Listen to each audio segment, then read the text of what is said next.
Maximum পরিবার এখন জাহান্নামের টুকরা। আল্লাহ পাক পরিবারকে বলেছেন জাহান্নাম থেকে বাঁচাও, কু আনফুসাকুম ওয়া আহলিকুম নারা। এখন ওই পরিবারই হয়ে গেছে জাহান্নামের টুকরা। আপনি দিনের পথে চলতে চাইলে প্রথম হোঁচটটা পরিবার থেকে খেতে পারেন। এটা ইব্রাহিম আলাইহিস সালামের জীবনেও যেমন হয়েছে, মুহাম্মদ সাল্লাল্লাহু আলাইহি ওয়াসাল্লাম জীবনে হয়েছে। যে মিলাচ্ছিলাম কিভাবে, তার ক্ষেত্রেও সেম।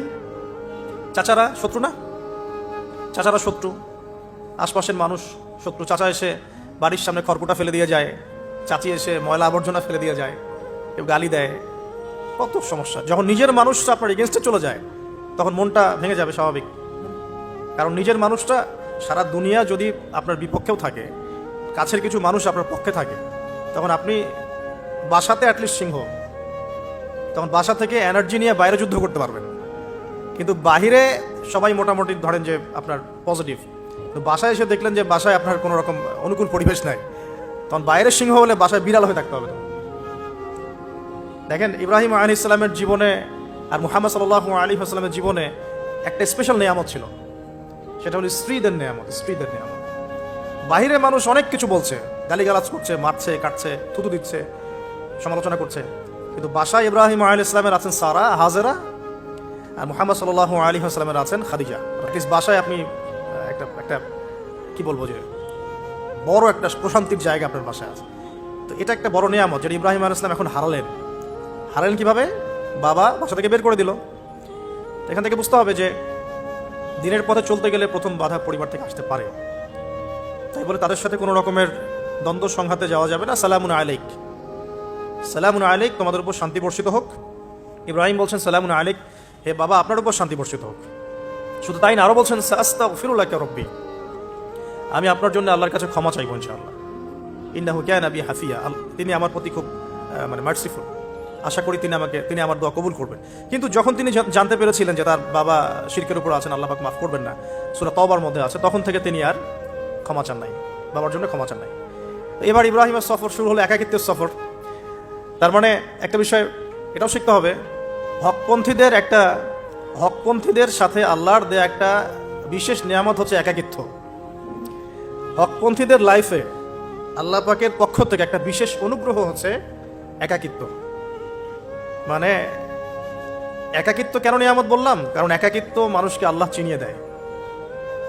অনেক আলেম দেখবেন যারা জেল টেল খেটে বের হয়েছেন, তারা সবাই একটা কথা বলবেন, জেলখানায় আমরা আল্লাহকে চিনেছি। সব আলেমরা এই কথা বলে যারা ওখান থেকে বের হয়ে আসে। কারণ একাকিত্ব মানুষকে গভীরভাবে ভাবায়, আল্লাহকে পাওয়ায়, আল্লাহর কাছে দোয়া করতে শেখায়, মানুষকে বোঝায় যে আল্লাহ ছাড়া কেউ নয় সাহায্য করার। তো যারা হকপন্থী হয়, একাকিত্ব তাদের বরণ করতে হয়।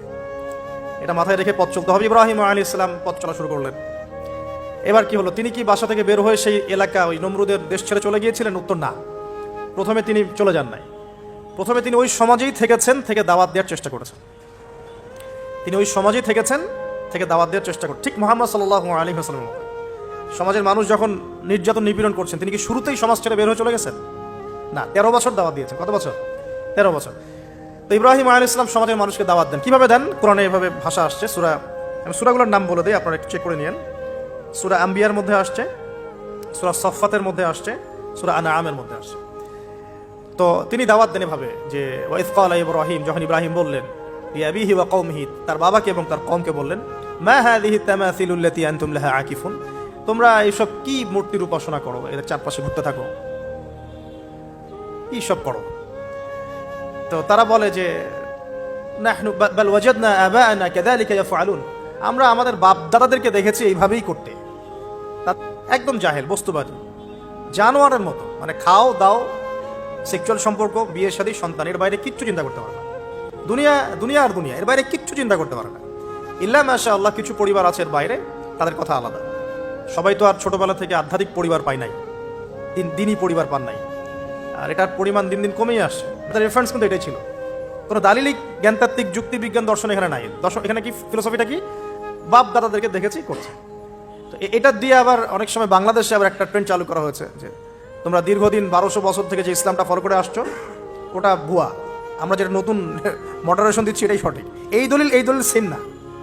এখানে অমুসলিমদেরকে দাওয়াত দেওয়া হচ্ছে। অমুসলিমরা বলছে যে আমরা বাপ দাদাদেরকে দেখেছি যে তারা এইভাবেই মূর্তি পূজা করতো, আমরা তাই করি। এটার সাথে কি হানাফি মাযহাবকে মিলাবেন আপনি?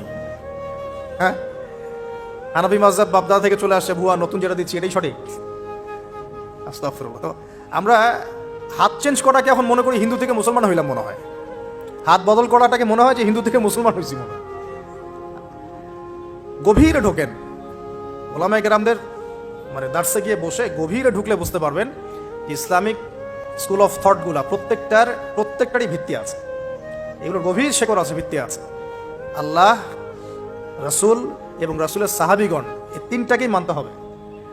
আপনি যদি বলেন যে আমি সাহাবীদেরকে মানি না, খালি আল্লাহ এবং রাসূলকে মানি, তাহলে আল্লাহকে রাসূলকে মানতে পারবেন না। সাহাবীদের অনুসরণ না করলে রাসূলকে ফলো করতে পারবেন না। তো ওইটা আজকের ইস্যু না, এটা ফিকহি অনেক ব্যাপার, গভীর ব্যাপার, এটা অন্যদিন কথা হবে। এই দলিল আর এই দলিল কিন্তু সেম করা যাবে না। আবার যে আমরা বাপ দাদা থেকে দেখে আসছি তোমরা নামাজ এইভাবে পড়ো, এই নামাজ ওই দলিল চলবে না, আমারটা ঠিক, এটা ঠিক না। নামাজ যেটা পড়ে আসে তারা এটা ঠিক আছে, এর প্রত্যেকটা দলিলের মধ্যে অথেন্টিসিটি আছে। এরকম করে সমাজে ফিতনা ছড়ানো ঠিক হবে না, বিভ্রান্তি ছড়ানো ঠিক হবে না। এখন আসুন ইব্রাহিম আলাইহিস সালামকে কি আনসার দিচ্ছেন? আমরা আমাদের পিতা মাতাদেরকে দেখেছি, বাপ দাদাকে দেখেছি এরকম তাওয়াফ করতে, মূর্তির চারপাশে পূজা করতে, নজর দিতে। তো ইব্রাহিম আলাইহিস সালাম বলছেন যে হাল ইয়াসমাউনাকুম, এই মূর্তিগুলো কি তোমাদেরকে শুনতে পারে? ইয তাদউন, যখন তোমরা একে ডাকো। হাল ইয়ানফাউনাকুম, তোমাদের কোনো উপকার আসতে পারে? আও ইয়াদুররুকুম, তোমাদের কোনো ক্ষতি করতে পারে? তার দলিলগুলো কিন্তু অকাট্য। ইব্রাহিম আলাইহিস সালামের দলিলগুলো কিন্তু এখানে, যুক্তিগুলো কিন্তু অকাট্য। আসলে কি সে শুনতে পারে? আসলে কি সে দেখতে পারে? আসলে কি সে তোমার উপকার করতে পারে? তাদের কিন্তু কিছু বলার নাই এখানে। তারা বলছে বাল ওয়াজাদনা আবানা কাযালিকা ইয়াফআলুন, আমাদের পিতা মাতা বাপ দাদাদেরকে দেখেছি এইভাবেই করতে। ইব্রাহিম আলাইহিস সালাম বলছেন যে ইন্নাকুম আনতুম লাফি দালালিম মুবিন, তোমরা তো সুস্পষ্ট বিভ্রান্তির মধ্যে আছো। তাহলে তো এরকম আরো অনেক আয়াত আছে সূরা সাফফাতের মধ্যেও, ওয়া ইন্না মিন শিআতিহি লা ইব্রাহিম ইয জাআ রাব্বাহু বিকলবিন সালিম ইয ক্বালা লিআবিহি ওয়া কওমিহি মাযা তা'বুদুন, তোমরা কিসের ইবাদত করো? আইফকান আলিহাতান দুনাল্লাহি তুরিদুন, তোমরা কি আল্লাহ সম্পর্কে মিথ্যা মিথ্যা মিথ্যা আরোপ করতে চাচ্ছ? ফামা যান্নুকুম বিরাব্বিল আলামিন, আল্লাহ রাব্বুল আলামিন সম্পর্কে তোমাদের কি ধারণা? এভাবে তিনি তার কওমকে দাওয়াত দিতে লাগলেন। কিন্তু তাদের কওমের দলিল একটাই ছিল, বাপ দাদাদেরকে দেখেছি এভাবে মূর্তি পূজা করতে, তাই করি। সনাতন, এটা ছিল কি সনাতন থটস। অথচ সর্বপ্রথম এটা শুরু হয় কোন নবীর আমল থেকে? নূহ আলাইহিস সালাম। নূহ আলাইহিস সালামের যুগের মানুষ সর্বপ্রথম এই মূর্তি পূজা শিরক করেছে। এর আগে মূর্তি পূজা ওয়ার্ল্ডে ছিল না, নূহ আলাইহিস সালামের যুগ থেকে শুরু হয়েছে। তাহলে এটাকে আমরা সর্বোচ্চ পর্যায়ে সনাতন বলতে পারি না। তারও আগে যে সময় চলে গেছে, ওই সময় মানুষ তাওহীদপন্থী ছিল। আদম আলাইহিস সালামের যুগে তখন মানুষ এই কাজ করতো না। শুরুটা কেমন করে হলো? ভালো উদ্দেশ্যেই শুরু হয়েছিল, ভালো মনে করে। কেমন? যে মানুষ এরকম চিন্তা করে নিয়েছিল যে এই মানুষগুলো লাত, উজ্জা, হবল, সরি ইয়াগুথ, ইয়াউক, নাসর, ইয়াগুথ, ইয়াউক, নাসর, এই ভালো মানুষগুলো আল্লাহর খুব নেককার বান্দা ছিলেন। তাদের স্ট্যাচু তৈরি করা যায়, তৈরি করলে কি হবে? এগুলোকে দেখলে আমাদের আগ্রহ জন্মাবে ইবাদত করার ব্যাপারে। এটা ছিল ওদের থটস। শয়তান এভাবেই তাদেরকে ইনফ্লুয়েন্স করেছিল আর তারা তাই করলো।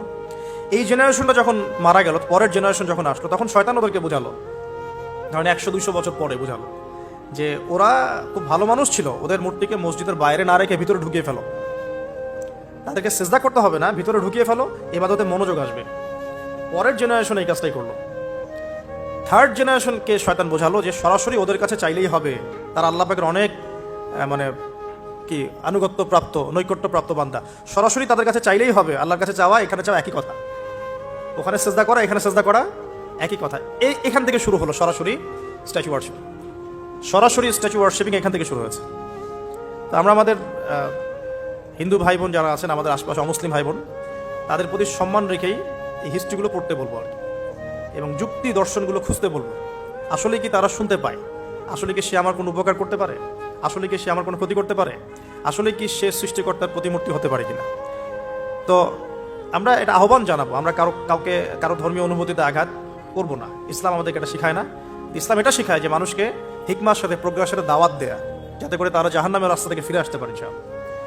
এখন আসুন, আরও একটা দাওয়াত ইব্রাহিম আলাইহিস সালাম তার কওমকে দিলেন। সেটা কি? এবার এখানে সমাজের মানুষের সাথে ওই সমাজের ধর্ম নেতারাও ছিল। সমাজে কিন্তু কয়েক শ্রেণীর মানুষ থাকে, মানে সামাজিক নেতা, ধর্মনেতা, রাষ্ট্রনেতা। তো রাষ্ট্রনেতা পর্যায়ে এখনো ইব্রাহিম আলাইহিস সালাম যান নাই, এখন সমাজ নেতা আর ধর্মনেতা চলছে আর কি। এবার ধর্মনেতা আসলো, এসে ধর্মনেতারা তাকে বোঝানোর চেষ্টা করলো যে এই আসমানের তারা, চাঁদ, সূর্য, প্রকৃতি, গাছপালা, এগুলোও ইলাহ, এগুলোর ইবাদত করা যায়। এই ঘটনা আল্লাহ রাব্বুল আলামিন সূরা আনআমের মধ্যে বলেছেন। তো ইব্রাহিম আলাইহিস সালামকে তারা দেখাচ্ছে, এটা এটা আর আরবীয় একটা কাব্যিক ভাষায় কোরআনে এসেছে, চমৎকার ভাষায়, যে ফালাম্মা জান্না আলাইহিল লাইল, যখন